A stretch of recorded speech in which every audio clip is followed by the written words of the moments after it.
ওই দিন শপিং শেষ করে চলে গিয়েছিলাম সুলতান ডাইনার। ওইখানে যাওয়ার পরে আমি বড় ধরনের একটা ধাক্কা খাই।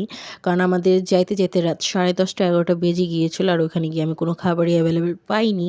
কারণ ওনাদের ওইখানে কাচ্চি ছিল না, বিফ চাপ পোলাও ছিল না। যা একটু শুনেছিলাম প্লেন পোলাও আর গরুর রেজালাটা হবে আর কাবাব।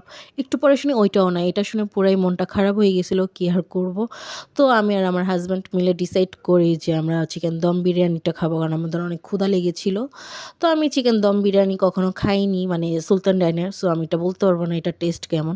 তো এটা অর্ডার করেছি আর ওনারা এটাকে দিয়ে গেছে। তো আমি এটাকে একটু ভিডিও করতেছি। চিকেন দম বিরিয়ানির সাথে আরও অর্ডার করেছিলাম বোরহানি আর বাদামি শরবত, যেটা আমার অনেক পছন্দের। খাবার ভিডিও করা শেষে আমার হাসব্যান্ড এখন আমাকে খাবার বেড়ে দিতেছিল সুন্দর করে। আমাকে ফার্স্টে দিয়ে দেন, ও নিজের প্লেটে বেড়ে নিচ্ছিল।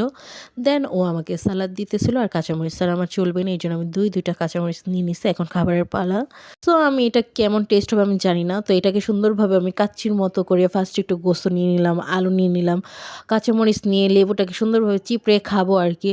বাট মুখে দেওয়ার পরে আমার পুরাই একদম মানে কি বলবো, জঘন্য লেগেছে। কারণ এটা একটু মজা ছিল না।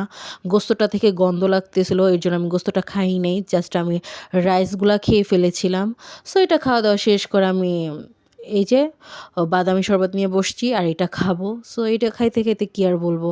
আসলে নসিবে যা ছিল তাই তো হবে। কিসমত তো অনেক বড় একটা জিনিস। বাট যা খাইছি আলহামদুলিল্লাহ অনেক ভালো খাইছি। তো ভিডিও ভালো লাগলে লাইক অ্যান্ড ফলো দিয়ে পাশে থাকবেন। আল্লাহ হাফিজ।